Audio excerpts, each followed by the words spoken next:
নয়টি শবদেহের উপর দেবীকে প্রতিষ্ঠা করে পুজো শুরু করেছিলেন খানাকুলের চক্রপুরের ত্রাস তথা ডাকাত কাঞ্চন মাঝি।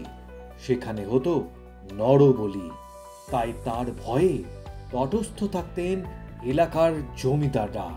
তিনি জমিদারদের বাড়িতে ডাকাতি করে সেই সম্পদ বিলিয়ে দিতেন দুস্থদের মধ্যে। তার প্রচলন করা পুজোয় সাধারণ মানুষের কাছে পরিচিত হয়ে ওঠে ডাকাতে কালী বা পাগলি কালীর পুজো নামে। আজও সেই পুজো হয় মহা সমারোহে। এখানে কালী মায়ের মূর্তি বিশালাকায়, উচ্চতা 12 ফুট। অলৌকিক নানা কাণ্ড কারখানার কথাও শোনা যায় লোকমুখে। এমন নানা জনশ্রুতির জন্য প্রতি বছরই কালী পুজোর দিনগুলিতে দূর দূরান্ত থেকে হাজার হাজার মানুষ চক্রপুরে হাজির হন। এই পুজো চলে 7 দিন ধরে। সপ্তম দিনে দেবীকে বিসর্জন দেওয়া হয়।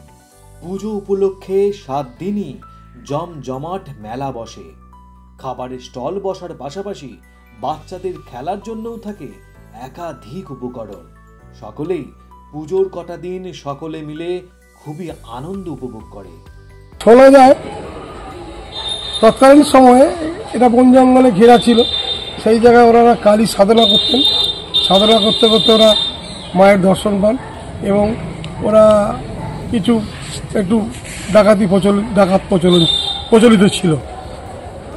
সেই মাকে স্মরণ করে এরা কিছু তেমন নিজেদের স্বার্থে ডাকাতি করত এবং সেই ডাকাতির পয়সা গরিব দুঃখীদের দান করত এবং আস্তে আস্তে আস্তে আস্তে এটা একটা ডাকাতি কালীর পর্যায়ে চলে যায়। তারপরে পরবর্তী পর্যায়ে যখন মন্দির প্রতিষ্ঠা হয়নি, ঠাকুর প্রতিষ্ঠা হয়ে গেছে, কাঞ্চনবাবু প্রতিষ্ঠা করে চলে গেছেন, তার বংশের পর করে আসছেন। এই গীতারানী পণ্ডিতের বাবা রাজেন্দ্রনাথ মাঝি এখানে ঠাকুরের একটি স্বপ্ন পান। স্বপ্ন পেয়ে মায়ের ওই ব্রেন ডিফেক্ট অর্থাৎ পাগলাকালী বলা হয়, তো ওই পাগলার ওষুধ স্বপ্নাদেশ পান, তিনি চালু করেন। গীতা দেবী জানান, কাঞ্চনের করেছিলেন, কাঞ্চনের ছেলেরা কালী মাঝিরা তারা করেছেন। তারপরে এবার আমার ছেলেরা নাতিরা সব করছে।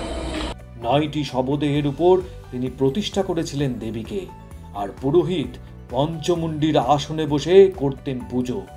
তার দাবি, এই দেবী বড়ই জাগ্রত। এখানে যারা মানত করেন দেবী তাদের মনোবাঞ্ছা পূর্ণ করেন।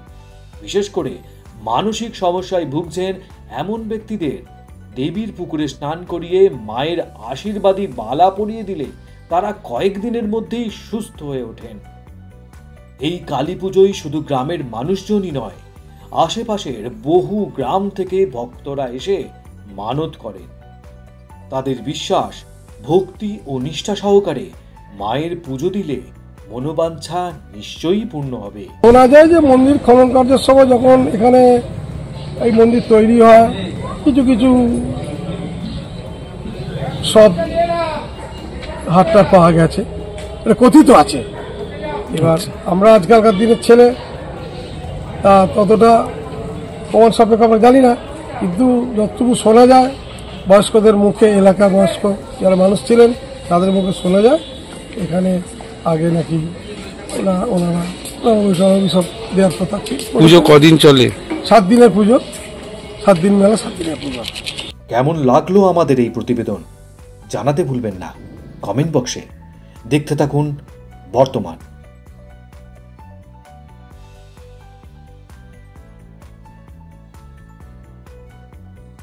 ফলো করুন বর্তমান।